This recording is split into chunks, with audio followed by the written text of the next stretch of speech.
Assalamualaikum warahmatullahi wabarakatuh. Bismillahirrahmanirrahim. Salatu wassalamu ala Rasulillah Sayyidina Muhammad ibn Abdillah wa ala alihi washabihi wa mawalah amabad.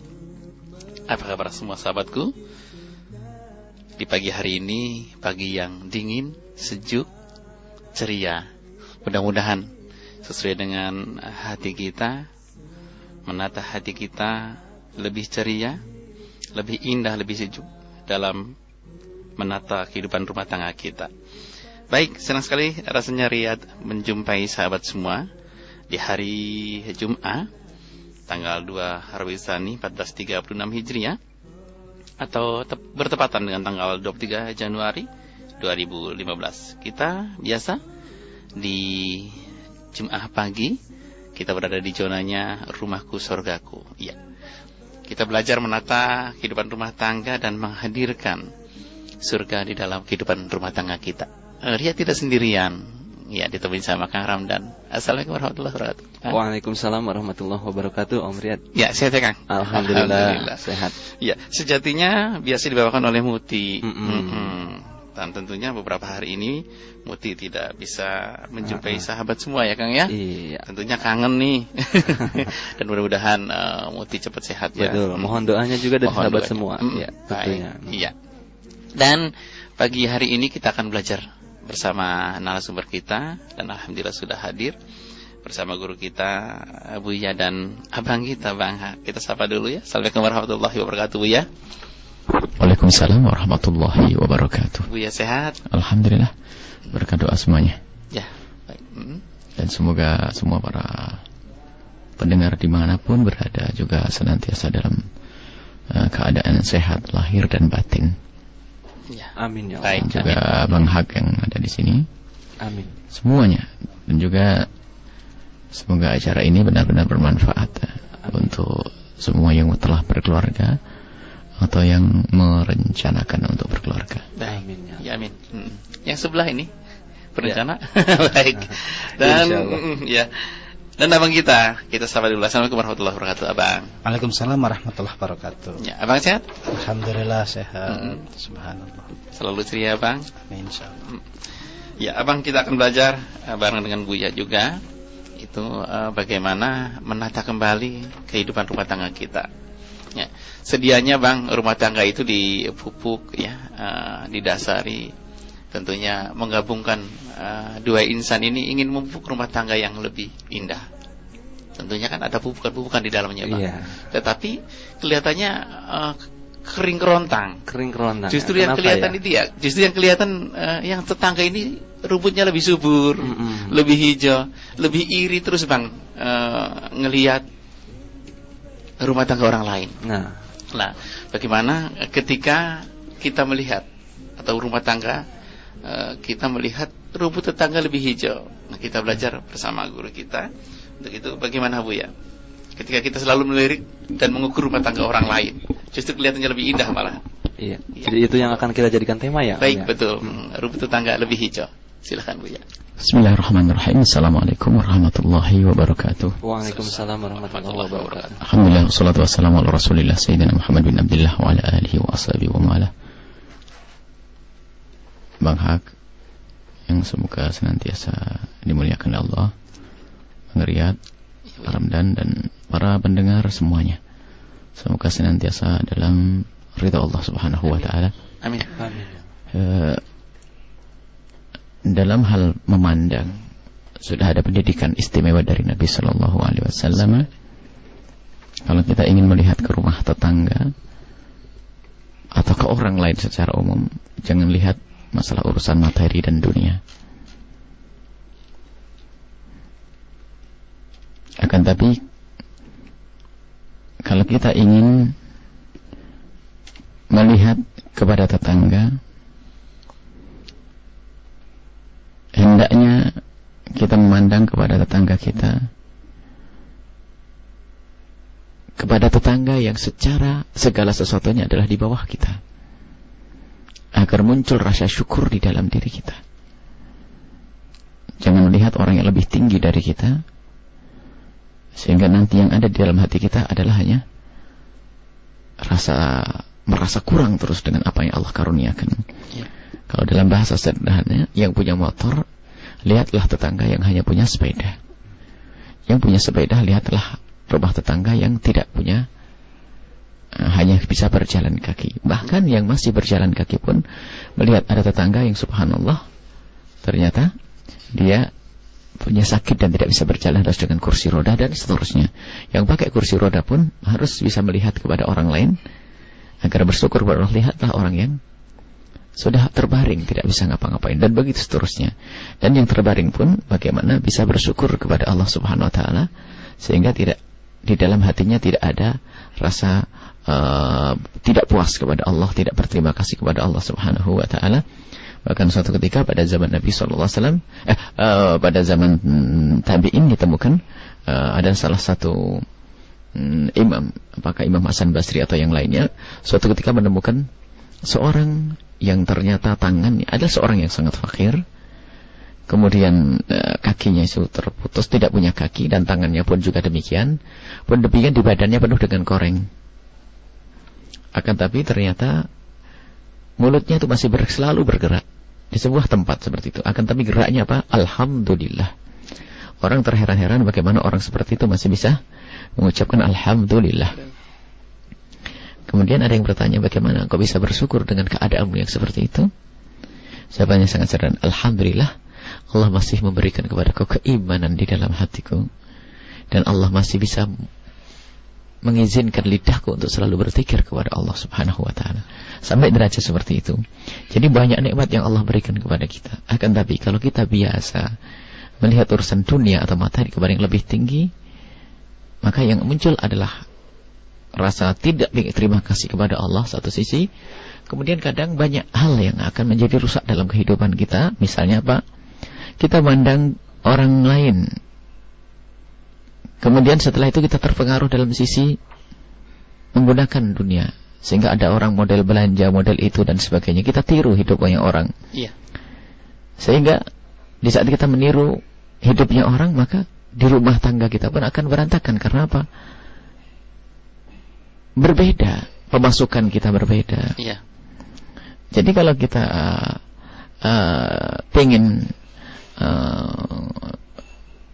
kalau kita ingin benar di dalam hidup kita, mengetahui ukuran hidupannya. Jadi kalau dalam bahasa Arab itu panjangkan kakimu sepanjang ranjangmu, itu loh. Jadi kalau ukurannya itu loh,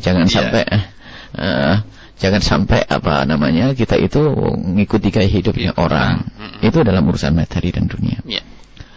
Kemudian ada hal lain, rumput tetangga yang lebih hijau itu bisa kita mungkin dalam hal bukan saja urusan materi, atau urusan yang sangat pribadi dan prinsip, urusan hati kadang. Nah, ini itu ada urusan dunia. Kalau urusan dunia hendaknya seperti itu. Jangan sampai kita menjadi orang yang tidak pernah bersyukur. Dalam hal lebih luas daripada itu semuanya, ketahuilah bahwasanya pasanganmu adalah karunia besar dari Allah, hendaknya engkau syukuri. Akan tapi ada sebab menjadikan orang tidak pernah bersyukur, karena sudah melanggar Allah Subhanahu wa taala. Itu di saat matanya jelalatan kepada yang lainnya. Subhanallah. Sehingga seolah-olah dia belum pernah mendapatkan karunia dari Allah Subhanahu wa taala.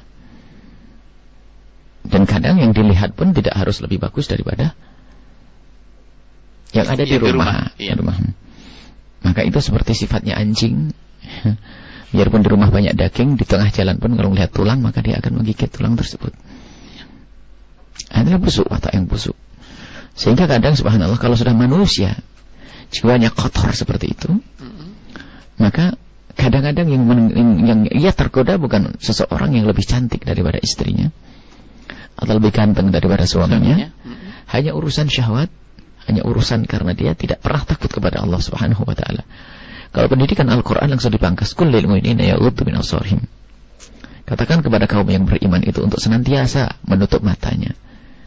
Wanita pun demikian, yaghuddna min absarihinna. Hendaknya menjaga mata agar tidak membuka pandangan terus kepada orang lain, dalam makna pandangannya orang yang mesum, orang yang ngeres. Jadi kalau seorang wanita, seorang istri kadang subhanallah ngerumpi dengan tetangganya mengomentari kegantengan seseorang, subhanallah. Alangkah busuknya lidah itu, alangkah busuknya mulutnya. Jadi ngomentari tentang orang ganteng, tentang bibirnya, hidungnya, dan seterusnya, adalah rendah dan hina. Mau tidak mau sebetulnya dia telah membandingkan di dalam hatinya dengan suaminya. Dan pada akhirnya itu akan menjadikan rusak hatinya, yang mungkin sampai seseorang itu tidak semangat lagi dengan pasangannya. Karena matanya sudah jelalatan ke orang lain. Dan bukan saja melihat yang demikian, kadang-kadang mohon maaf seperti yang pernah kami ingatkan, menonton tontonan itu menjadikan orang itu berpikiran, berangan-angan tontonan-tontonan yang mohon maaf film-film porno dan sebagainya. Itu kan orang lain anggap itu seperti tetangga kan, itu artinya. Sehingga khayalannya kepada sesuatu yang memang namanya khayalannya kepada sesuatu yang tidak pernah nyata dan tidak pernah dilihat. Sehingga gambarannya orang yang tidak beriman seperti itu seolah milik tetangga adalah lebih dan itu terus dan tidak ada ujungnya. Tetapi yang memangkas adalah keimanan. Kalau sudah keimanan, dia akan berkata bahwa milikku yang halal adalah istriku. Jadi ternyata yang perlu kita perhatikan agar ini semuanya adalah bagaimana mata kita yang harus kita jaga untuk tidak melotot dengan rumputnya orang lain. Baik. Kalau sudah kita selalu melotot dengan rumputnya orang lain, subhanallah, memang terasa seperti itu. Terasa lebih subur dari rumput kita. Lebih indah, Buya. Lebih indah dari rumput kita. Padahal tidak seperti itu, belum tentu. Bisa beracun di situ, bisa macam-macam. Nah, mengantisipasi ini semua adalah kembali kepada rasa takut kepada Allah Subhanahu wa taala. Rasa takut kepada Rasulullah sallallahu alaihi wasallam, ya. Agar di dalam kita menjalani hidup ini betul-betul. Dan gini loh sebetulnya. Manusia itu punya hati tidak akan terbelah menjadi dua. Disebutkan dalam Al-Qur'an, Allah tidak akan menciptakan dalam hati itu dalam diri seseorang dua hati. Maknanya apa? Perhatian seseorang atau konsentrasi ataupun fokusnya seseorang dalam mencinta itu, dalam perhatian itu ada batas. Artinya di saat ada kecenderungan kepada yang lainnya, tentu akan mengurangi kepada yang lainnya. Itu secara otomatis seperti itu. Artinya di saat seseorang itu matanya terus jelalatan ke tempat lain, baik jelalatan ke tempat yang di luar sana, misalnya naudzubillah, termasuk urusan harta atau urusan istri atau suami itu, maka secara otomatis akan berkurang dengan ada di rumah. Karena apa? Rasa berkurangnya itu bukan karena berkurang karena yang di rumah itu kurang, karena rasa tamak. Ya, kalau kita kembali coba masalah perasaan, ya, sifat hati. Apa sih yang namanya orang fakir itu? Orang fakir adalah orang yang merasa butuh terus, bukan orang yang memiliki segalanya. Merasa kekurangan, Bu, ya. Ya. Jadi orang yang tidak mampu itu, orang fakir itu adalah orang yang merasa kurang terus, bukan orang yang tidak memiliki apapun. Ya. Makanya itu tamak. Tamak itu adalah kefakiran yang tersembunyi, yang setelah kami dalam wasa kita sampaikan, yang namanya kerakusan tamak adalah kefakiran yang tersembunyi. Biarpun sudah memiliki seperti tidak memiliki. Akan tapi kalau orang qanaah, orang terima apa yang Allah berikan kepadanya, maka ia akan kaya, biarpun yang dimiliki adalah pas-pasan. Itu perlu kita tanamkan, dan itu pendidikan dari Nabi SAW. Sehingga setiap saat yang kita hadirkan adalah rasa syukur kepada Allah Subhanahu wa taala.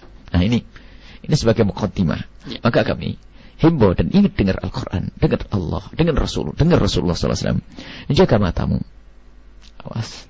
Termasuk mohon maaf di saat membuka internet, jangan seenaknya melihat sana sih. Sehingga berhayal, melambung ke sana kemari, berandai-andai kalau aku punya istri yang cantik seperti ini, cantik seperti ini, cantik ini. Pada sebenarnya akhirnya menyimpulkan, biarpun tidak diucapkan, aduh nasib betul aku punya istri seperti ini. Atau sebaliknya seorang wanita yang jelalatan melihat kaum laki-laki, akhirnya pada kesimpulannya mungkin pada akhirnya dia menyimpulkan bahasanya, aduh suamiku seperti itu. Ini adalah dia menjadi tersiksa sendiri, sangat tersiksa sendiri. Nah, berkenaan dengan juga urusan selain itu, termasuk materi dan sebagainya, sama. Nah, dia melihat orang lain belanja ini, dia pengen dan seterusnya. Ngonos. Akan tapi ketahuilah bahwa kita pangkas itu semuanya. Jangan mata kita jelalatan melihat yang demikian itu. Ada orang fudul, namanya fudul, pengen tahu, Ustaz. Dan memang juga kadang-kadang memang ada sebab kita menjadikan pandangan kita semacam itu, dan itu juga salahnya kita sendiri. Misalnya televisi yang kita saksikan, mengajari untuk kita memiliki sesuatu yang kita tidak mampu untuk belinya, dengan promo-promo yang gencar bermacam-macam dan sebagainya, ya kan? Gaya hidup yang selama ini dianut oleh warga kita, masyarakat kita, kadang masuk ke rumah kita, sehingga orang hanya pengen bangga-banggaan dan tidak terlepas. Itu tidak kaya, tidak melarat semuanya. Kalau sudah masuk dunia bangga-banggaan itu tersiksa. Nah, akan tapi kita ingin kembali kepada hakikat. Bahwasanya semuanya yang Allah berikan kepada kita adalah besar. Harus kita syukuri. Dan apapun yang Allah berikan pun akan diambil kembali kepada Allah. Apakah dengan cara mendahului kita perginya, atau kita dulu pergi lalu kita tinggalkan. Sehingga kalau sudah seperti itu, kita akan bisa melihat karunia Allah adalah besar. Dan abadikan nikmat-nikmat yang Allah berikan kepada kita nanti hingga di akhirat dengan cara kita syukuri itu semuanya. Istrimu adalah karunia dari Allah Subhanahu wa taala yang kau ambil dengan perjanjian yang sangat suci, mulia, agung, untuk demi mendapatkan ridha Allah dan Rasulnya. Jangan dirusak itu semuanya dengan kekotoran-kekotoran. Dan takutlah kepada Allah Subhanahu wa taala. Harta yang Allah berikan kepadamu, ketahuilah itu adalah karunia besar dari Allah Subhanahu wa taala. Jangan kau kotori hatimu dengan ketamaan. Dan kalau dilacak lagi, penyakit tamak itu nanti akan membuat kerusakan macam-macam. Termasuk urusan suami istri. Jelalatannya mata yang tidak pernah puas dengan yang halal, maka dia akan membawa orang tersebut mengembara dalam ketidakpuasan selamanya. Kemudian begitu juga mata yang tamak, matanya hati orang yang tamak dalam urusan materi dan dunia, lihat, itu akan membawa orang tersebut untuk mengembara dalam hayalan yang luar biasa sehingga tersiksa. Biarpun punya 2 gunung lembah emas, kata Rasulullah SAW, dia minta yang ketiga. Hidupnya tidak akan puas dan tidak akan bahagia. Akan tapi dulu pernah kami sampaikan bahasanya, biasakan dengan hidup sederhana untuk menggapai keindahan. Termasuk yang kita angkat topik dalam MNC terakhir adalah bahasanya biasakan hidup dengan kesederhanaan. Sederhana maknanya apa? Mensyukuri apa yang Allah karuniakan kepada kita. Dan kalau orang, rumah tangga, anak kita biasakan dengan demikian itu, maka akan tenteram hati. Mata tidak melek dengan karunia yang Allah berikan pada orang lain. Jadi ngiri kadang-kadang. Akan tapi dengan kesederhanaan pun juga akan meringankan beban kita nanti. Kalau anak kita biasa dengan sederhana, beli baju pun memang semampu, tidak pakai merek yang mahal dan seterusnya. Kadang orang tua sendiri yang menyiksa dirinya dengan mengajari anak-anaknya atau keluarganya untuk berbangga-bangga dengan dunia dan materi, sehingga apa? Pemasukannya terbatas. Mau tidak mau harus beli barang yang katanya mahal, istimewa, luar negeri dan sebagainya. Harus sesuai dengan fungsi dan kebutuhan. Akhirnya apa yang terjadi? Itu setan masuk di situ. Sehingga kita rumah dikit-dikit problem bermasalah. Sehingga istri pun, nah ini akan merasa kurang. Suatu ketika ada seorang suami yang bertanya, ya bahasanya bagaimana istri saya? Berapa sih batasan seseorang beri nafkah itu? Kalau batasan minimal adalah sekedar cukup untuk makan dan minum dan pakaian dan tempat tinggal, itu saja. Akan tapi hidup kita kan tidak seperti itu. Kita ingin membuat peningkatan. Akan tapi pun demikian, bukan berarti seorang istri harus menjadikan suaminya budak yang hanya diperas saja, yang diharap uangnya saja. Itu bukan. Akan tapi bagaimana di saat kita diberi oleh Allah karunia, tetap kita gunakan untuk muliakan pasangan kita. Tapi bukan berarti pasangan harus memaksa suaminya untuk memenuhi bermacam-macam permintaannya, yang pada sebenarnya itu semua adalah memperbudak pasangan, yang pada akhirnya juga mengikis makna cinta itu sendiri. Bayangkan seorang istri rela suaminya pergi jauh, yang diharap hanya uangnya saja. Dalam bahasa sederhana adalah apa? Sudahlah, yang penting uangnya nyampe. Engkau pun nggak nyampe, nggak apa-apa. Ini musibah. Dan itu semuanya bagaimana? Kenapa sampai seorang istri ridho semacam itu? Padahal keindahan, kemesraan, kebersamaan dengan suami itu sendiri kalau dinilai dengan uang susah, tidak bisa dinilai. Begitu besarnya nih. Akan tapi karena apa? Karena matanya melek kepada tetangga yang sudah bikin rumah, beli mobil dan seterusnya, sehingga tanpa sadar ia memperbudak pasangannya, atau sebaliknya seorang suami dengan istri. Sampai mohon maaf, seorang istri yang kurus katanya dibilang kurus, seorang suami istri lembut gemuk dibilang gemuk. Semua itu karunia Allah Subhanahu wa taala. Jangan disiksa pasangan itu untuk melakukan sesuatu yang mereka tidak mampu. Lah kenapa kok seperti itu? Dan memang dalam bahasa sederhana, orang itu akan selalu pengen kepada apa yang tidak ia miliki. Itu sudah kaidah itu. Betul. Jadi semua orang akan merindukan dalam hatinya kepada sesuatu yang belum pernah dimiliki. Bahasa lain penasaran. Dan itu adalah akan tapi kita bilang, kalau itu dituruti akan menjadi manusia yang tidak ada habisnya dalam ketamaannya. Tidak ada puasanya, Bu ya. Coba, baik. Ini adalah, maka harus kita jaga. Memang segala sesuatu yang tidak pernah dimiliki, dia penasaran ingin memilikinya. Memiliki gitu ya. Kan tapi di kita ada rambu-rambu halal haram ya. Diridhoi Allah atau tidak, berkah atau tidak, itu kan rambu-rambu kita. Maka kalau kaidah Al-Qur'an yang dipakai, penjamkan matamu dari wanita lain, maka ketahuilah wanita yang ada di rumahmu, kullil mu'minin yaghuddu min absarihim, tuh kalau kau bisa memejamkan matamu untuk tidak melihat wanita-wanita yang ada di luar sana, dalam arti pandangan orang jelalatan, pandangannya orang mesum, maka ketahuilah semakin hari akan semakin terlihat istrinya itu semakin baik, semakin cantik tentunya. Begitu juga seorang istri, kalau dia selalu menjaga matanya untuk tidak melihat yang haram, maka istri suaminya akan terlihat semakin baik, termasuk semua yang dimilikinya. Sehingga seorang itu bisa berbangga dengan motor yang lama, motor 75 lah, atau karena dielus, ini karena apa? Dia betul melihat itu saja. Jadi barang antik tidak pernah toleh sana toleh sini, dan dijaga, subhanallah. Karena apa? Itu yang dimiliki, yang Allah berikan kepadanya, dan dia menjaganya adalah dengan penuh kecintaan. Nah itu contohnya banyak yang demikian itu. Wallahu a'lam bishawab. Baik, subhanallah. Ya, lebih mulia kalau yang lama itu kan lebih antik, malah lebih mahal ya kan. Subhanallah. Ya. Apalagi banyak nilai kenangannya. Betul, ya. Dan ternyata kalau kita melirik dengan rumput tetangga, Buya menyampaikan ada ketamakan hati. Iya, betul. Rasa tidak puas. Iya. Jadi selalu ingin memiliki yang belum dimilikinya. Satu hal yang paling penting juga tadi yang disampaikan Buya itu mengenai kesederhanaan ya. Hidup sederhana. Membeli segala sesuatu harus sesuai fungsi dan kebutuhan. Betul. Iya. Kemampuan kita juga. Dan kemampuan kita juga. Ukurannya bukan orang lain ya kan? Iya, betul. Baik, itu juga akan belajar bareng dengan abang kita. Baik. Iya, tapi kita sapa dulu kan sahabat-sahabat kita yang ada di radio network kita. Ya, baik. Ada Radioku 104,8 FM Kuningan, Radioku 92,4 FM Majalengka, Big Radioku 104,7 FM Batam, Radio Q 94,1 FM Bandung, Radio Samara 96,2 FM Tulungagung, Radio MBS 107,7 FM Gresik, Radio MBS 107,9 FM Blitar, Radio Darul Mustafa Lumajang, Jawa Timur. Iya, terus kan? Dan kemudian ada juga Radio Azam 103,5 FM Karimun Kepulauan Riau. Ada radio streaming di Lampung, Radio Madinatul Salam 90,9 FM Banjarmasin Kalimantan Selatan, Radio Panua 103,8 FM Pohuwato Gorontalo, dan juga ada Radio Al Hijrah 100.1 FM Pontianak. Dan terima kasih yang sudah bergabung. Iya. Ada sahabat-sahabat yang sudah bergabung juga di web kita.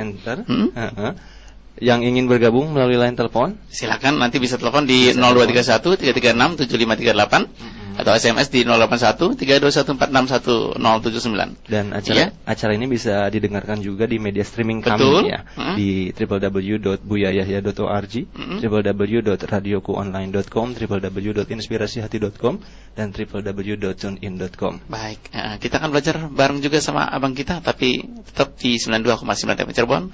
Radioku Inspirasi Spirit Hati.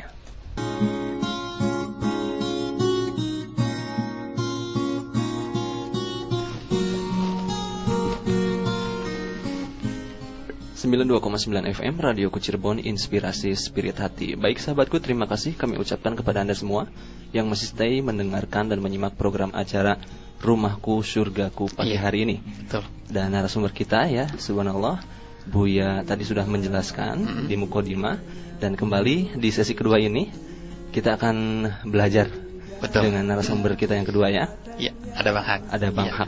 Abang. Iya. Gini Bang, kadang jarak itu sering menipu pandangan kan, Bang. Oh iya. Bulan yang indah ya di siang hari di malam hari itu kan kelihatannya warnanya kuning kemasan. Dan tapi kalau dilihat dari dekat, isinya kan gundukan-gundukan gersang ya Bang. Iya, lubang-lubang yang kena bekasnya meteor. Yeah. Begitu ke gunung, indah banget dari jauh Bang. Yeah. Di dalamnya ada lembah, ya, ada yang gundul, ada yang gersang. Nah, ketika kita melihat seperti itu Bang, ya, melihat tetangga lebih hijau, boleh juga kan kita sebagai yang menata hidup itu untuk jadikan motivasi Bang. Yeah. Harusnya kita lebih baik. Kita belajar sama Abang. Silakan Bang. Baik. Bismillahirrahmanirrahim. Alhamdulillah, syukurillah, salatu wassalamu ala rasulillah wa ala alihi wa sahbihi wa mawala wa la hawla wa la quwata illa billah. Buya, semoga pagi hari ini Allah berikan keberkahan kepada beliau. Amin. Amin, amin. Amin. Dan semoga Allah curahkan pula untuk semua para pendengar dimanapun berada. Satu hal yang harus dicatat bahwa memang betul mata itu sering menipu. Iya. Apabila kita melihat rumput yang lebih hijau, bisa jadi itu hanya sebagai asumsi dan imajinasi kita saja. Iya. Hanya khayal yang muncul di dalam anggapan pikiran kita. Karena ada ketidaksesuaian antara apa yang kita inginkan dengan kenyataan di dalam internal keluarga kita. Betul. Jadi kita nanti kemudian membanding-bandingkan dengan kehidupan Yang lain. rumah tangga orang lain, yang pada gilirannya adalah menumbuhkan rasa ketidaksyukuran. Nah, hanya imajinasi dan daya khayal ini selalu anehnya ya, selalu lebih indah dibanding dengan kenyataan. Selalu ya, Pak? Iya, selalu lebih indah daripada kenyataan. Jadi seperti tadi Om Riyad katakan bahwa gunung itu lebih hijau, lebih biru dari luar. Iya. Dari jauh. Dari jauh Dari ya, jauh. dari jauh nampak bagus sekali gitu, rata Iya. gitu kan. Semuanya kayaknya kelihatannya naik turun bagus banget bagus. gitu. Segitiga persis segitiga. Begitu dia datangin ke sana ternyata blekak-blekuk kan. Jadi itulah kenyataan bahwa daya pikiran kita itu mampu mengimajinasikan lebih hebat dibanding kenyataannya. Nah, yang kedua bahwa memang hijaunya rumput itu bisa jadi karena betul-betul subur. Di tetangga itu memang betul-betul dia mampu memanage dengan baik. Iya, mupuknya bener ya, Pak? Pupuknya benar. Mereka lebih harmonis. Iya. Mereka lebih akur, mereka lebih baik di dalam menata keluarganya. Makanya betul kalau Om Riyad katakan itu sebagai motivasi kita untuk bagaimana memperbaiki internal rumah tangga kita. Iya. Tapi jangan salah kira, ternyata hijaunya itu juga karena hijaunya rumput-rumput plastik kan bisa saja. Bisa saja. Dicat juga bisa, Bang. Rumput sintetis. Oh iya, rumput sintetis itu nggak pernah kuning soalnya, selalu hijau. Berarti buatan, Bang. Ah, itu buatan. Jadi ada tetangga juga yang senang pamer. Supaya dilihat dia orang kaya, Iya. supaya dilihat dia dipandang, akhirnya pamer-pamer. Jadi itu yang menjadikan iri dan dengki bagi tetangga-tetangga yang lain. Iya. Jadi ada rumput tetangga lebih hijau itu karena memang rumputnya bukan rumput asli. Rumput plastik ya. Ya kemudian mereka mencoba untuk memperlihatkan diri bahwa kami lebih baik, kami lebih bagus. Beli sesuatu dipamer-pamerkan. Itu sudah akhlak yang tidak baik. Nah, lalu jika kita menghadapi hal seperti itu, segeralah kembali untuk mengintrospeksi dan bersyukur kepada keadaan. Karena pada hakikatnya belum tentu apa yang dibangga-banggakan oleh orang lain itu keadaan yang sebenarnya, gitu kan? Karena memang itu kan semua imajinasi kita, daya khayal kita, anggapan kita tentang bagaimana kehidupan tetangga kita. Kalau memang mereka kelihatannya tetangga itu lebih baik, lebih harmonis, lebih santun, lebih ramah, wajib kita untuk ngiri dan belajar kepada mereka. Tetapi ketika hijaunya itu adalah hijau sekedar untuk pamer, ria, akan terjadi lingkungan yang tidak sehat di situ. Nah, kemudian ini salah satu fenomena yang umum bahwa di dalam bermasyarakat itu kita sering membanding-bandingkan. Hingga pada gilirannya kalau kita lebih rendah dibanding orang lain, kita merasa sakit hati. Ya, jadi perasaannya kenapa ya kok yang lain bisa begitu kita tidak. Nah, itu bisa menciptakan hubungan yang tidak baik dengan suami. Ya, tapi kalau kita juga merasa lebih baik dibanding dengan orang lain, itu jadi tinggi hati. Gitu. Ya, celaka kalau sudah kita melihat bahwa kehidupan bermasyarakat ini suka membanding-bandingkan, akhirnya tidak ada kesyukuran. Ya, ketika kita merasa rendah, kita kurang syukur. Kurang syukur, akhirnya sakit hati gitu. Kenapa yang orang lain begitu? Tetapi pada gilirannya ketika melihat tetangga seperti lebih baik, atau kita merasa lebih mulia, kitanya merasa lebih mulia, menganggap bahwa nanti kita menjadi tinggi hati. Jadi semoga pembandingan itu harusnya menghasilkan bukan rasa sakit hati ataupun tinggi hatinya, tetapi bagaimana kita menciptakan kesyukuran. Yang tadi Buya katakan, kalau kau menengok kepada sesuatu, coba tengoklah yang lebih rendah, karena di situ akan ada rasa syukur yang muncul. Seperti kita jalan-jalan ke rumah sakit, Ya, kita melihat bagaimana orang-orang yang dengan susah payahnya menjaga kesehatan. Tetapi kita yang sehat belum tentu bersyukur. Kadang-kadang yang sehat-sehat juga menjadikan tubuhnya sakit. Gitu kan? Betul, menjadikan tubuhnya sakit. Ya, masukin asap ke paru-paru misalnya gitu. Itu kan upaya menyakitkan diri sendiri. Bahkan itu. Orang yang pengen sembuh aja susah, duitnya harus dikeluarkan banyak. Jalan-jalanlah gitu ke kuburan. Orang-orang yang berselisih dulu rame, berdebat, pada akhirnya ketika sudah dimasuk kubur mah diem akur itu kan. Nggak lagi debat. Jadi masalah di dunia ini kemudian selesai ketika sudah di dalam kubur. Berikutnya wallahu a'lam bagaimana urusan masing-masing, hanya amal kebaikannya. Hanya amal kebaikannya yang menjadikan penerang dan penerus bagaimana dia selamat sampai ke akhirat nanti.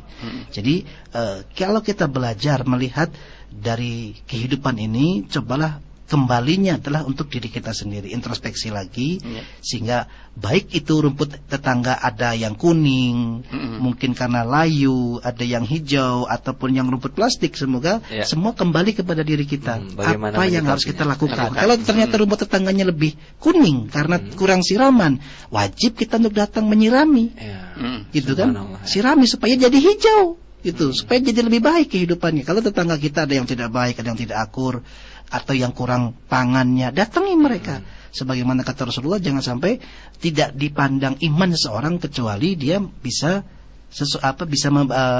membagi dengan tetangga-tetangganya, baik dengan tetangga-tetangganya, peduli dengan tetangga-tetangganya. Kalau saudaranya yang jauh di sana nggak usah dipikirkan, itu yang penting tetangga ini loh. Gitu. Jadi ya, kalau rumputnya kuning, ya jadikan itu hijau.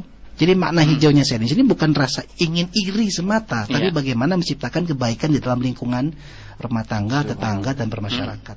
Gitu, insyaallah. Kalau Bang, justru hijaunya itu ingin memiliki, Bang. Gimana tuh, Bang? Ingin kayak gitu ya. Iya, itu tadi kalau sudah hijaunya adalah khayal, gambaran, imajinasi, itu tidak benar karena ada dorongan. Betul tadi, satu kaidah, satu kefitrahan bagi manusia itu kadang-kadang yang ada sepertinya tidak pernah dimiliki, tetapi ketiadaan itu rasa penasaran, keinginan untuk memiliki luar biasa besar. Sebagaimana misalnya kalau dulu kita itu pengen sekali beli sesuatu, coba deh sekarang buka gudangnya. Yang dulu perasaan pengen dibeli-beli, dibela-bela, sekarang numpuk nggak dipakai-pakai di gudang itu.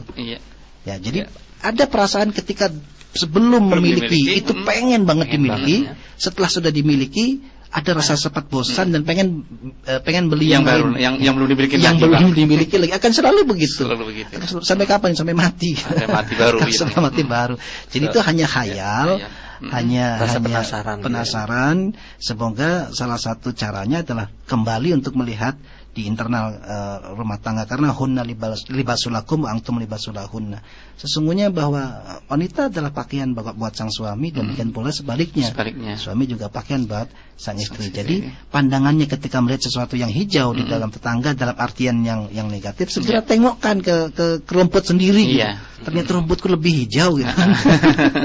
Ternyata rumputku lebih subur gitu. Jadi dengan cara begitu tidak ada lagi keinginan. Sebagaimana Rasulullah juga pernah ketika lewat sesuatu ada melihat wanita, lalu segera beliau pulang menemui istrinya gitu, supaya tidak ada syahwat, tidak ada keinginan di luar. Jadi harus segera di rumah itulah kehalalan yang harusnya dibentuk gitu. Jadi jika ada sesuatu yang menggoda perasaan di luar, segera pulang gitu. Jangan berlama-lama, bahaya nanti kayak kambing makan rumput orang kan. Karena hanya kambing yang makan rumput orang gitu. Nah, insyaallah itu. Yang gak ada batasannya Bang, siapa aja ya Bang ya. Oh iya, kambing nggak tahu mana rumput orang, mana rumput dia. Iya, betul. Baik, Abang, terima kasih pembelajarannya. Baik. Ya biarin aja rumput hijau juga rumput sintetis ya. Jadi nggak bisa dinikmatin. Baik. Jadi kembali lagi kepada kita ya, bagaimana menyikapinya dan menumbuhkan rasa syukur ya di setiap keadaan. Iya. Baik. Kita break dulu kan? Baik. Dan setelah itu kita akan menyapa sahabat-sahabat yang sudah bergabung ya, baik melalui line telepon ataupun melalui SMS Center. Betul. Baik. Jadi pastikan sahabat semua tetap stay di radioku, Inspirasi Spirit Hati.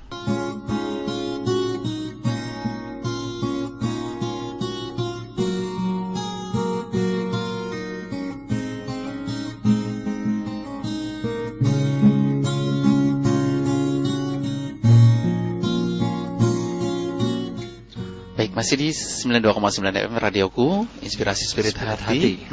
Baik, yang dipancarkan langsung dari kawasan Lembaga Pengembangan Dakwah Al-Bahjah, Jalan Pangeran Cakrabuana, Sendang, Sumber, Cirebon. Dan saatnya kali ini kita akan menyapa ya. Untuk telepon dulu ya. Baik. Kita kumpulkan 3 penelpon pertama. Halo, Assalamualaikum warahmatullahi wabarakatuh. Waalaikumsalam warahmatullahi wabarakatuh. Ya, kita bersalawat dulu, Pak. Sayyidina Muhammad wa ala ali Sayyidina Muhammad. Baik, dengan siapa? Di mana, Bapak? Apa di Majalengka? Iya, dengan Bapak Ibnu Abbas ya di Majalengka. Iya, silakan. Assalamualaikum Buya. Waalaikumsalam. Dan teman lainnya. Begini Buya. Ada seorang suami istri rasa dalam hatinya lebih baik dari orang lain, dari suami istri lain. Apa itu boleh dalam hati? Kadang-kadang tidak bisa dibendung Tuhan. Karena apalagi dia selalu dicontoh oleh masyarakat. Kemudian bagaimana seorang laki-laki bolehkah memakai hiasan dari perak seperti cincin dan lain-lain? Terima kasih. Baik. Assalamualaikum warahmatullahi wabarakatuh. Waalaikumsalam warahmatullahi wabarakatuh. Baik. Berikutnya kita angkat lagi kan. Halo, Assalamualaikum warahmatullahi wabarakatuh. Assalamualaikum. Halo, Assalamualaikum. Baik. Waalaikumsalam warahmatullahi wabarakatuh. Kita sholawat dulu. Allahumma sholli ala sayyidina Muhammad wa ala ali sayyidina Muhammad. Allahumma sholli wa sallim wa barik alaihi wa ala alihi washabihi. Dengan ibu siapa? Di mana? Dengan hamba Allah di Cirebon. Dengan hamba Allah di Cirebon. Baik, silakan dengan Buya atau dengan Abang langsung ya. Bismillahirrahmanirrahim. Assalamualaikum Buya, Bang Hak. Ya, Waalaikumsalam warahmatullahi wabarakatuh. Ini Buya, bagaimana cara memahamkan ya bila anak itu memilih pasangan yang ternyata anaknya seorang ibu yang telah melakukan zina, Buya. Gimana? Ya, bisa diulangi? Anaknya tuh senang gitu. Senang apa? Yang ibunya? Senang apa? Pelaku zina itu pernah berzina. Oh, ibunya ya? Iya, ibunya yang mau dipilih oleh anak itu tuh. Paham, Bu. Sudah. Cara memahamkannya itu bagaimana? Baik. Waalaikumsalam warahmatullahi wabarakatuh. Baik, satu penelpon lagi ya? Iya. Halo, Assalamualaikum warahmatullahi wabarakatuh. Waalaikumsalam warahmatullahi wabarakatuh. Baik, salawatnya. Allahumma sholli wa sallim wa barik alaihi. Waalaikumsalam. Ya, hamba Allah dari Mundo. Hamba Allah di Mundo. Baik, silakan. Ini Buya Manghat. Masalah utang piutang tuh. Ya, kalau ada yang misalnya kayak banyak saudaranya, ada yang utang gitu. Tapi kalau misalkan berhubungan kita udah menjalankan ulang gitu, ya nggak mau pada mulangin. Nggak mau ulangin ya, susah ulanginnya ya. Iya. Dan terus kan suka debat sama istri itu. Kita kan minta banyak rezeki, banyak uang gitu. Tapi kalau ada orang pinjam uang adanya itu aja yang dulu nggak bayar, ini gimana? Iya. Ini menyikapi dengan istri ya, Pak ya? Iya. Baik, Pak. Kadang suka bertentangan gitu. Kami pahami, Pak, betul, Pak. Ya. Baik. Tapi bukan satu orang, dua orang sih. Jadi kalau berhubungan ya sudah banyak. Tapi kebanyakan tuh jadi yang susah semuanya. Baik. Ya. Baik, kami satu saudara nggak ada orang lain. Baik. Kayak gitu aja. Assalamualaikum warahmatullahi wabarakatuh. Waalaikumsalam warahmatullahi wabarakatuh. Baik. Kita Buya dulu. Ada Ibnu Abbas, Buya, suami istri kadang lihat lebih baik, Buya. Bahkan dia sebagai contoh kadang-kadang di ininya. Nah, gimana mempunyai sikap seperti itu, Buya? Suami istri? Iya, dia merasa lebih baik, Buya. Merasa lebih baik. Karena dia juga merasa sebagai figur lah kayak gitu. Nah, boleh nggak kita punya perasaan seperti itu? Menyikapinya, Buya. Yang diperkenankan adalah bagaimana kita memberikan contoh. Ya. Akan tapi merasa jadi contoh itu sendiri adalah termasuk bentuk kesombongan yang tersembunyi. Jadi merasa dia paling baik gitu. Akan tapi hendaknya semuanya dari kita berusaha untuk bisa pantas dicontoh oleh orang yang ada di kiri kanan kita. Maka kita akan berusaha untuk selalu benah diri. Jadi kita bukan nabi ya, kita bukan rasul ya. Nabi sudah Allah yang menjadikan beliau adalah uswatun hasanah. Maka tidak ada kurang bagi nabi, tidak ada yang bisa dikritiki dari Nabi sallallahu alaihi wasallam. Akan tapi kita pengikut nabi kita. Maka memang hendaknya kita bisa menjadi contoh. Ingat, kita belum jadi contoh, tapi kita berusaha untuk bisa menjadi contoh.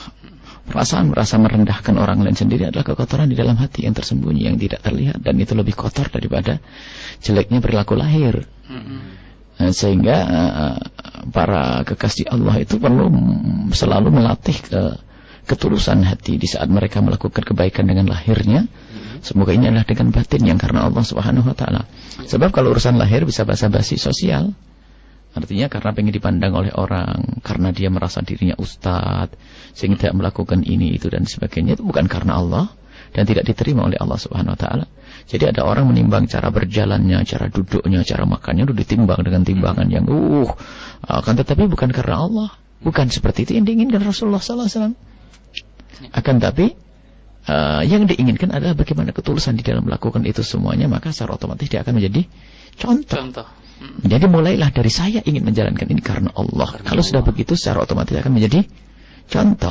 Akan tapi kalau tujuannya hanya ingin dicontoh saja, itu adalah ingin menjadi orang yang hanya dipandang oleh manusia, dan itu riya hakikatnya. Seolah paling baik menunjukkan yang baik. Itu jadi pekerjaan yang dilakukan hanya untuk dipandang sebagai orang yang baik, itu saja. Terus dia berusaha.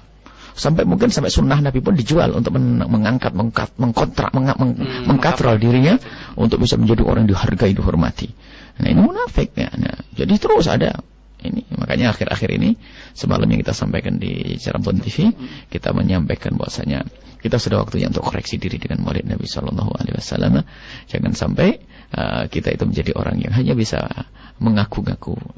Sebab Nabi dipakai, sunnah Nabi dipakai, akhlak Nabi dipakai bukan untuk dekat kepada Allah, tapi ternyata untuk mengangkat dirinya.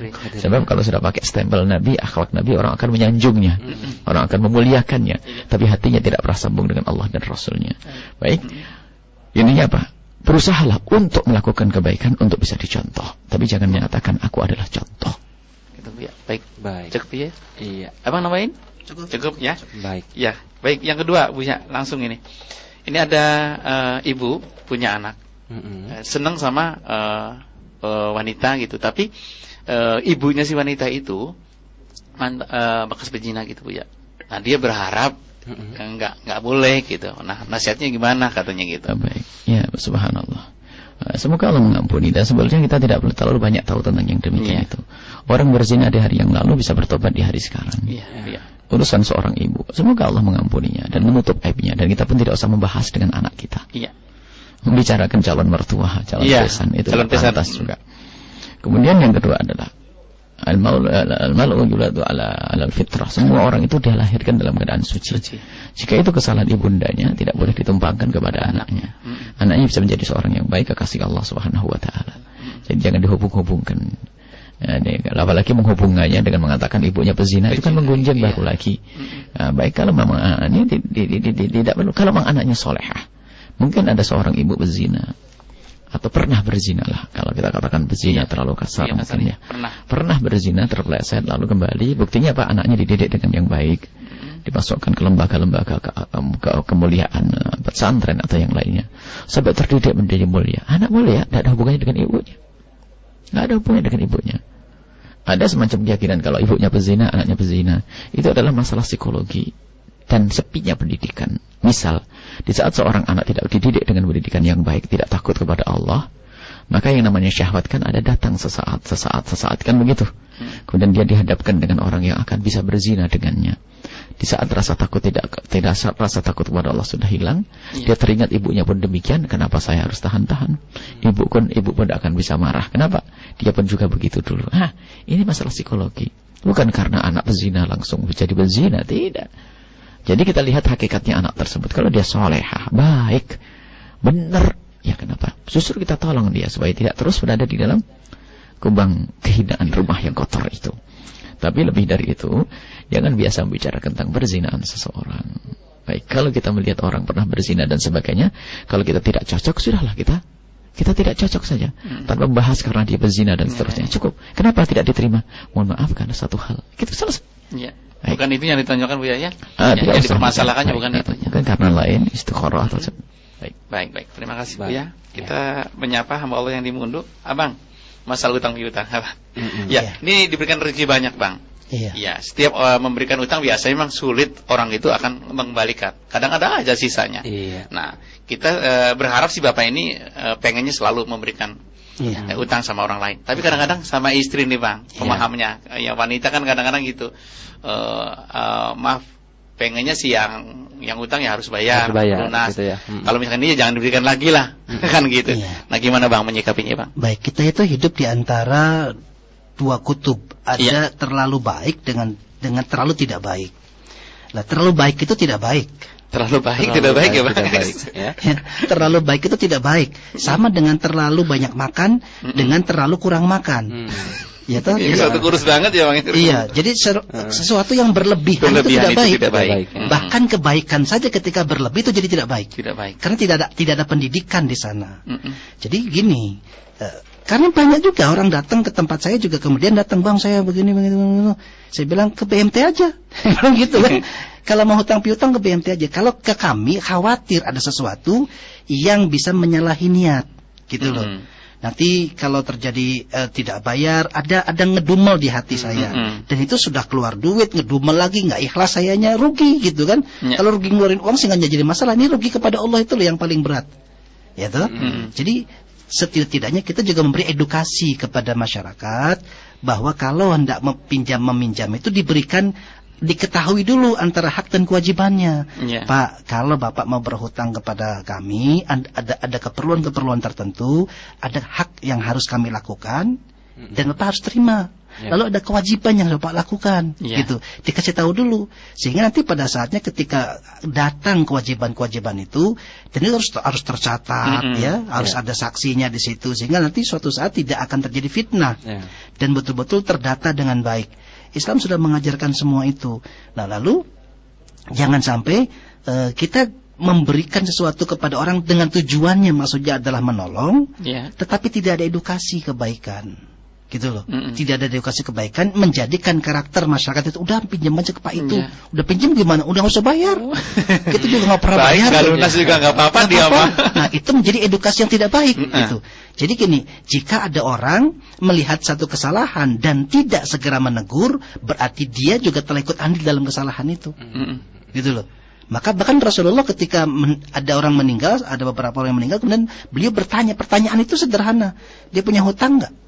Punyanya Rasul, udah lunas, belum ditinggal sama Rasulullah. Nggak mau nyolatin gitu. Hati-hati. Nah, itu yang harusnya disampaikan kepada calon Bapak. Nah, iya betul. Jadi setidak-tidaknya ada edukasi, ada dakwah di sana. Jadi nggak sekedar ya udah nggak apa-apa nih, boleh begitu bagus, mulia sekali.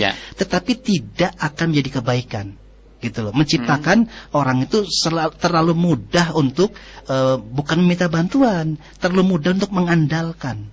Bukan minta bantuan, tetapi sudah kalimatnya adalah mengandalkan. Dikit-dikit ke situ, dikit-dikit ke situ. Dan itu bahaya terhadap pendidikan masyarakat. Sudah bagus hutangnya nggak pakai riba, gitu kan. Kadang-kadang orang nggak mau bayar. Saya pikir Bapak ini terlalu baik, gitu loh. Jadi Pak, terlalu baik itu tidak baik. Ya, jadi ada ketegasan, ada kaulan sadida, ada kalimat tegas yang harus disampaikan, sehingga ketika memberikan hutang piutang pun di situ ada dakwah yang harus sampai. Jadi menciptakan masyarakat yang dia mengerti tugas dan kewajibannya. Karena pada saatnya kita membiarkan orang terlibat dalam hutang dan berketerusan, tidak ada kemauan untuk menumbuhkan perbaikan kualitas dirinya nanti. Dikit-dikit pinjam aja, dikit-dikit pinjam aja.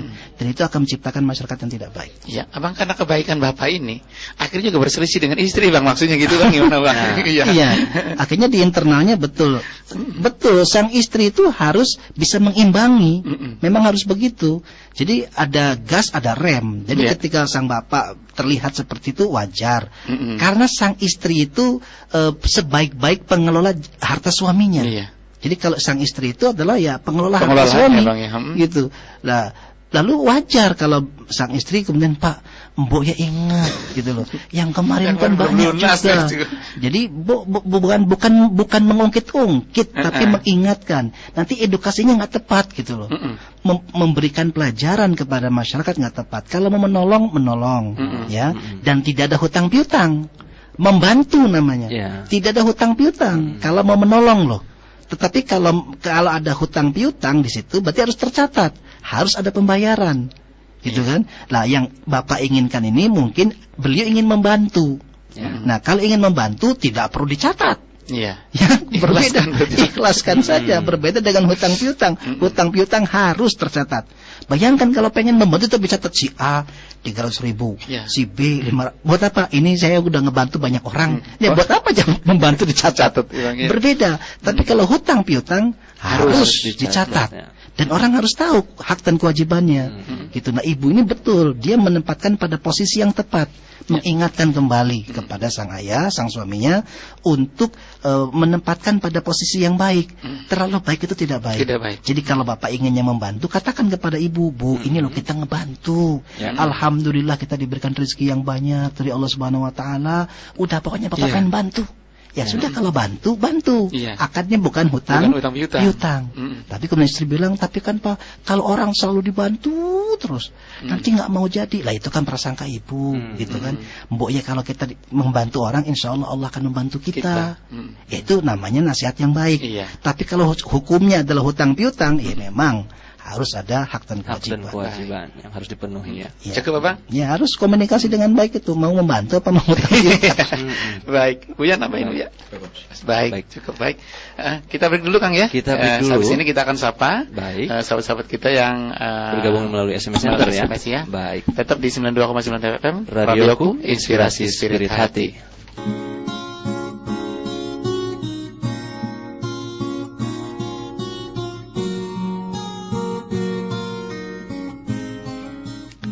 Ya, masih di 92,9 FM Radioku Inspirasi Spirit Hati. Iya.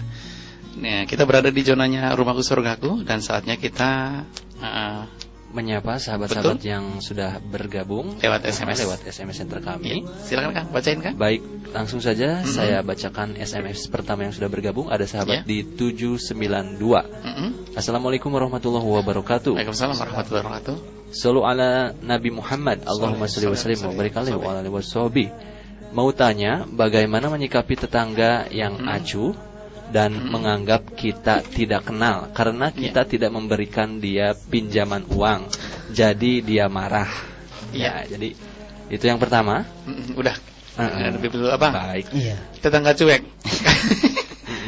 Ya itu tadi. Apabila melihat dalam lingkungan terjadi seperti itu, berarti tidak baik pendidikan di lingkungan. Bayangkan orang harus baik, orang harus menjadi baik apabila ada orang memberikan pinjaman kepada dia. Itu kan lucu ya, tidak sangat tidak ada pendidikan lingkungan yang baik. Jadi bagaimana cara sikap kita melihat ada tetangga yang tidak acuh, nggak mau nyapa, nggak mau apa-apa, gara-gara ketika dia meminjam duit nggak dikasih. Nah itu dia saya katakan edukasi itu penting. Datangi dia, kunjungi dia, kasih hadiah bila perlu. Kitanya juga harus begitu. Jadi ketika dia tidak mau menyapa kita gara-gara kita nggak ngasih utang, datangi sekalian. Lalu jangan ngasih utang, jangan.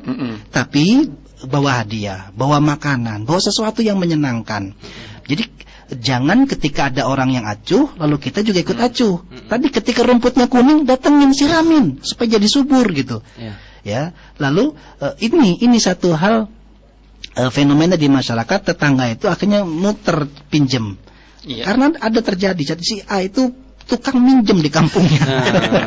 Iya, Bang. Betul. Ada aja tiap kampungnya yang begitu ya. Setiap rumah itu dipinjemin gitu. Jadi dia mengatakan kepada si A kondisi yang sama, pinjam lagi ke yang lain juga sama. Nah, ini yang paling penting bukan memberikan terus-menerus kepada beliau, tetapi nasihat dan jalan keluar yang terbaik. Apa sih yang menjadikan beliau itu selalu pinjam? Oh, rasa malas usahanya. Dia ngegampangin sekali untuk mendapatkan uang. Caranya dengan cara pinjam, nggak mau usaha segala macam. Nah, itu yang yang harus didatangi, lalu berikan solusi yang terbaik kepada mereka. Gitu. Jadi apabila ada rumput tetangganya yang kuning, datangin, siramin. Kunjungi, bawa hadiah. Gitu. Jadi tetangganya acuh, datangin. Bukan perkara kita mau datang terus bayar ngasih utangnya, enggak. Jangan khawatir kalau memang kita nggak bisa ngasih utang, tapi ke situ sekedar membawa minuman, membawa makanan yang lebih, toh akan menjadi lebih baik. Jadi harus dijalin kembali hubungan silaturahim. Ininya Bang, di dalam hatinya dia, saya nggak perlu minta gini, saya punya utang, nggak mau kasih hadiah, gitu. Ya itu kan biasanya asumsi ya. Asumsi khawatirnya kita kalau datang ke situ dia bilangin gitu, gimana Bang? Udah datang belum? Belum. Ayo chatting aja ya Bang. Jadi jangan berasumsi. Cukup ya Bang. Kita sapa lagi yang lain. Ya. SMS berikutnya dari sahabat 866. Assalamualaikum warahmatullahi wabarakatuh. Assalamualaikum warahmatullahi wabarakatuh. Allahumma sholli ala sayyidina Muhammad. Allahumma sholli wa sallim wa barik alaihi wa alihi washabi. Buya dan Bang Hak dan semua yang selalu dimuliakan Allah. Amin. Saya hamba Allah dari Tegal mau bertanya, bagaimana cara menghadapi teman yang minta pendapat saya bahwa teman saya tersebut mau bekerja karena ada masalah dengan suaminya yang ekonominya kekurangan. Saya harus memberi masukan bagaimana sama teman saya tersebut. Mohon solusinya. Terima kasih atas jawabannya. Monggo Bu ya. Punya teman perempuan yang ingin bantu suaminya. Yang harus kita perhatikan sesuai dengan pembahasan kita saat ini. Apa yang dimaksud dengan kurang? Itu sendiri. Ada orang dikasih berapapun kurang. Suatu ketika ada seorang ngadu kepada kami, saya kasih begini kurang, saya tambah lagi kurang. Saya bilang memang ada seperti yang sakit. Jadi kurangnya seperti apa? Kalau memang betul-betul kurang memang untuk makan saja sampai tidak bisa, ini semuanya tidak bisa, maka seorang istri bisa membantu atas izin seorang suami kan, dan seorang suami hendaknya memberikan izin karena apa, dia sendiri tidak mampu untuk mencukupi. Tapi kalau kurang maknanya hanya untuk tambahan, bisa untuk membangun rumah megah ataupun ingin punya mobil dan sebagainya, kan tidak harus. Ya, kenapa harus pakai mobil hidup? Ya kan, motor pun tidak harus kan sekarang. Angkot sebuah terpenuhi di mana-mana, ya kita bisa. Jadi kita perlu lihat makna kurang itu apa. Satu, kalau kurang yang sesungguhnya, ya kan, mungkin didiskusikan kita. Kalau anda kekuatan anda sebagai apa? Memberi nasihat saja, atau anda bisa membantu yang lainnya. Kalau anda bisa membantu yang lainnya, mungkin ada bantu suaminya untuk bisa bekerja lebih ini, sehingga sang istri tetap terhormat di dalam rumahnya. Baik, kalau ternyata pilihannya adalah yang kedua, anda hanya bisa memberikan nasihat, anda bisa memberikan bantuan materi atau pekerjaan, maka anda mengarahkan kepada wanita tersebut adalah untuk mendapatkan izin. Setelah terbukti kurang ya, ini tadi awal rentetannya begitu ya. Dia harus izin dari sang suami. Yang kedua adalah pekerjaannya terhormat. Kemudian tidak harus ketiga tidak meninggalkan kewajiban sebagai seorang istri di rumah. Aduh, dia bagian pergi ke tempat yang jauh di sana misalnya. Jarak Masya Allah. Kemudian di tempat tersebut terhormat dia. Bekerjanya juga pekerjaan yang terhormat, maka bolehlah seorang wanita bekerja. Itu saja. Aturan-aturannya yang sederhana. Baik, itu. Baik. Abang, gimana baik? Cukup baik. Baik, Bang Om Riyad. Tadi ada pertanyaan dari Pak Ibnu Abbas di Majalengka yang satu, masalah hukum laki-laki menggunakan perak ya. Perak, iya. Iya, Bu ya. Oh iya. Sedikit terlewat ya. Ada hadis Nabi SAW jelas bahwasanya Imam Muslim meriwayatkan dalam satu hadis bahwasanya karena ada perbedaan antara mengenakan yang jelas perak. Perak itu adalah sunnah Nabi SAW dan para imam madzhab berbeda pendapat. Misalnya Abu Hanifah mengatakan tidak sunnah kecuali bagi orang yang punya kepentingan seperti seorang qadhi untuk stempel. Akan tapi menurut madzhab kita Imam Syafi'i dengan niat ittiba mengikuti Nabi SAW adalah sunnah karena Nabi pakai perak. Dalam hadis yang diriwayatkan oleh Imam Muslim, Inna Rasulullah SAW, ini madzhab Syafi'i, hujjahnya madzhab Syafi'i, Inna Rasulullah SAW, sesungguhnya Nabi Muhammad SAW labisa khatama fiddatin, mengenakan cincin dari fiddah, dari perak, fi yaminihi, tangan kanannya. Fihi fassun habasyun, di situ ada matanya dari Habasyah. Karena yaj'alul fassa yalil kaffa, kemudian beliau menjadikan matanya itu di dalam perut, di dalam telapak, bukan di luar. Kemudian ada riwayat juga, ini mazhab Syafi'i. Jumhur ulama mengatakan bahasanya mengenakannya di kiri. Nah, di kiri. Hadis Nabi SAW, kana khatamun Nabi SAW fi hadhihi. Nah, kata Sayyidina Anas bin Malik, Nabi Muhammad cincinnya adalah fi hadi, fa asyara ila khinsri min yadihil yusra, mengisyaratkan kepada jemari kirinya. Jadi kanan kiri adalah boleh, dan itu adalah dari perak. Itu adalah sunnah Nabi sallallahu alaihi wasallam. Kalau orang pengen baik. Sebenarnya di jari mana itu, ya? Jarinya adalah sebetulnya memang ada hadis dari riwayat. Kalau jari adalah memang yang tertulis itu adalah khinsir. Khinsir itu adalah jari kelingking. Akan tapi para ulama pun mengatakan bahwasanya di jari manis pun tidak ada masalah karena tidak ada larangan. Larangannya ada tapi menjadi makruh, bukan sesuatu yang haram. Imam Ali bin Abi Thalib dalam hadis riwayat Imam Muslim, nahani Rasulullah sallallahu alaihi wasallam an albisa khataman fi hadhihi fa'uma ila al-wusta wallati taliha. Hadis Muslim. Masanya Nabi Muhammad SAW melarangku. Larangan ini dipahami oleh para ulama larangan makruh saja, bukan sesuatu yang haram. Lalu kita mengatakan haram. Mengenakan, Nabi mengatakan bahasanya melarang untuk mengenakan di tengah begini dan di telunjuk. Iya, lihat telunjuk. Dari Imam Muslim juga. Akan tapi kadang orang mengenakan di mana saja, ya kan? Yang jelas itu adalah hiasan dan tidak sampai derajat haram kalaupun di telunjuknya atau di tangannya tidak sampai derajat haram. Dan sunnah yang di atas sunnah adalah di kelingking karena ada riwayat. Kita pun kadang mengenakan di sini karena pasnya di sini kalau kelingking.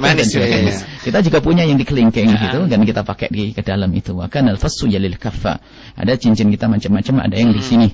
Kita pengen mengenakan semuanya supaya kita tidak ingin menjadikan di antara kita khilaf. Dan tidak ada bukan sesuatu yang kalau emas haram.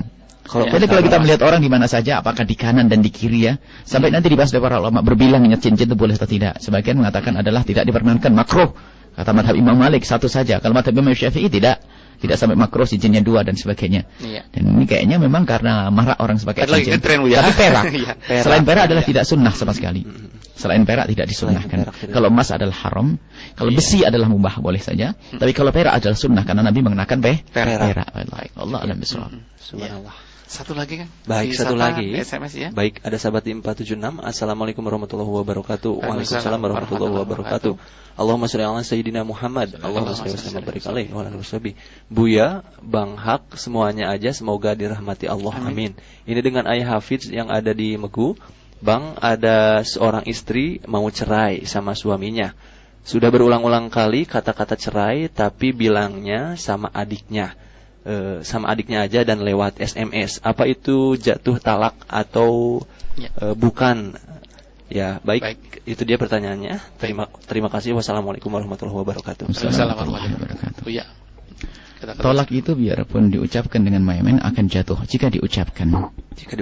Akan tapi jika talak itu adalah, ini perlu dibahas adalah talak dengan tulisan. Talak dengan tulisan adalah masuk bab kinayah. Artinya jika tidak diniatkan tidak jatuh talak. Nah, ini lewatnya adiknya lagi, Bu ya. Sama kemana saja. Oh, kemana saja. Adalah kinayah. Kalau tidak diniatkan tidak jatuh talak. Jadi kalimat mencerai. Yang kedua yang perlu dicermati, kedua adalah kalimat yang diucapkan itu seperti apa. Apakah betul-betul dia mengatakan aku mencerai istriku? Begitu, atau aku mau mencerai istriku? Itu harus dibedakan. Makanya dari pihak yang mendengar pun harus didatangkan dia. Jadi tidak seenaknya. Makanya kalau ada orang urusan talak itu biasanya kami suruh nulis suaminya ngomong apa dan istrinya paham apa, saksinya dengar apa. Itu kan perlu, harus dipadukan ini semuanya. Kadang-kadang saking marahnya seseorang, aku pengen mencerai saja sudah jadi aku mencerai, aku inginnya sudah hilang. Aku ingin mencerai tidak jatuh cerai. Jadi yang perlu dicermati di sini ada dua hal. Yang pertama kalimatnya seperti apa, pasti atau tidak cerai. Yang kedua kalau memang itu adalah melalui tulisan namanya kinayah. Adapun istri tahu tidak harus dalam mazhab kita Imam Syafi'i. Enggak harus, misalnya kita seorang suami mengatakan kepada orang lain jatuh cerai. Baik, ini jadi kinayah. Baik. Cukup itu saja. Jadi hati-hati, mohon hati-hati jangan main-main masalah perceraian. Hancurlah hidup rumah tangga kalau. Dan seorang suami yang dikit-dikit main cerai adalah suami yang tidak punya keistimewaan. Mau naklukkan istrinya saja pakai ancaman cerai. Baik, terima kasih. Waktunya limit ya kan? Iya. Ya, saat kita keluar, Bu ya. Saat melihat rumput tetangga lebih hijau. Ya. Baik. Ingat, apapun yang Anda terima saat ini adalah karunia dari siapa? Allah Subhanahu wa ta'ala yang Maha Agung. Apakah tidak cukup bahwasanya itu adalah pemberian dari Allah? Jangan kalah. Kertas yang tidak berharga pun kalau yang memberikan presiden katanya disimpan, ini yang ngasih Pak Presiden. Itu baru presiden ini ya? Baru presiden. Dan diberikan hanya kertas yang mungkin tidak berguna. Hanya kenang-kenangan istimewa dari Pak Presiden, misalnya begitu. Atau dari siapa? Yang gandrung dengan artis dari artis. Wah, subhanallah, tanda tangan apa harganya? Bagaimana dengan pemberian dari Allah? Dari Allah. Kita tidak pernah mencoba untuk mensyukurinya. Masuk nanti kita bab yang namanya tamak. Dan kalau sudah namanya tamak, disampaikan Nabi SAW, itulah tamak dan rakus. Sampai dikatakan gambaran Nabi SAW, gambarannya orang rakus itu seperti orang yang seperti madibani ja'iani ursila fi ghanamin bi afsada. Madibani digambarkan kalau orang sudah punya sifat rakus, itu lebih ganas daripada serigala yang gambarannya orang rakus itu apa? Nabi menggambarkan serigala saja sudah ganas. Ya kan? Serigala 2. Serigala itu kalau melihat kambing, kalau sendirian nyantai dia makan. Tapi kalau melihat kawannya maju, dia maju. Ya, gambarannya. Lihat temannya dikit. Jadi kayak rebut. Tapi kalau sendiri masih lumayan. Ganas. Nyantai. Tapi kalau lihat temannya seolah kayak direbut lebih bebas lagi. Sampai digambarkan gambaran Nabi sallallahu alaihi wasallam, madibani, 2 serigala yang dilepas di kambing-kambing. Itu kan sangat ganas. Tapi tidak lebih ganas daripada orang yang tamak tadi, lihat. Subhanallah, yang rakus kepada pangkat dan rakus kepada dunia, kepada ini semuanya. Dan tidak ada habisnya kalau diberi oleh Allah sabda Nabi sallallahu alaihi wasallam, kalau ada seorang diberi 1 lembah emas, dia minta yang kedua minta 3, karena hatinya yang tamak. Itu tadi. Maka syukuri apa yang Allah berikan kepada kita. Dan kemudian urusan yang lain, pandang mata kita harus tata. Kepada siapa kita harus melihat? Siapa yang harus kita lihat? Dan gimana cara melihat kita? Lihatlah dunia manusia untuk iktibar, untuk belajar. Kalau kita benar orang kaya, lihatlah orang kaya, akan tapi dengan belajar. Bagaimana kalau aku kaya? Bisakah aku selamat di akhirat nanti? Bukan berharap kalau aku kaya aku nanti bisa begini, itu sudah khayal. Kalau seandainya aku kaya, aku akan banyak bersedekah. Boleh? Sampai dikatakan ada satu orang berkata bahwasanya seorang itu pengen kaya, pengen sedekah, tidak kaya, tapi pahalanya dapat. Karena waktu pengen kaya, niatnya apa? Baik. Sedekah itu. Cukup. Abang, eset indah sedikit apa? Baik. Tapi kalau melihat rumput tetangga lebih indah. Iya, berarti itu salah satu cara kita lebih suka melihat keluar dibanding ke dalam. Cobalah untuk merubah cara pandangnya, bahwa sesungguhnya apa yang sudah Allah berikan kepada kita adalah anugerah terindah. Jangan sampai apa yang sudah Allah berikan tidak pernah kita lirik, tetapi kita melihat kepada yang tidak pernah halal kepada kita. Karena sesungguhnya ladang kita itu adalah istri kita. Bukan ladang yang di depan itu loh. Ladang sesungguhnya adalah istri kita. Makanya Allah mengatakan istri adalah ladang-ladang untuk bercocok tanam. Semoga ladang Anda, ladang kita lebih subur, lebih indah, lebih halal, dan tentunya itu akan memberikan panen yang terbaik. Amin. Tidak pantas bagi kita untuk mengimajinasikan, membayangkan sehingga nampaknya seperti hijau padahal itu hanya halusinasi, khayal dan lain sebagainya. Jaga pandangan, jaga asumsi hingga pada gilirannya kita bisa bersyukur atas apa yang sudah Allah berikan. Baik. Terima kasih. Buya, baru kita tutup dengan doa Buya. Semoga Allah Subhanahu wa taala memberikan hati kita hati yang qanaah. Mudah bersyukur dengan apa yang Allah berikan kepada kita. Amin. Dan kita baca sepintas atau doa Nabi SAW, Allahumma kfina bi halalika an haramika wa aghnina bi fadlika amman siwak, yang artinya ya Allah, cukupkan kami dengan yang halal darimu sehingga kami tidak akan mengambil yang haram. Ini doa yang diajarkan Nabi agar kita dimudahkan untuk bayar utang, agar kita dijauhkan dari yang haram. Sering baca Allahumma kfini bi halalika an haramik wa aghnini bi fadlika amman siwak.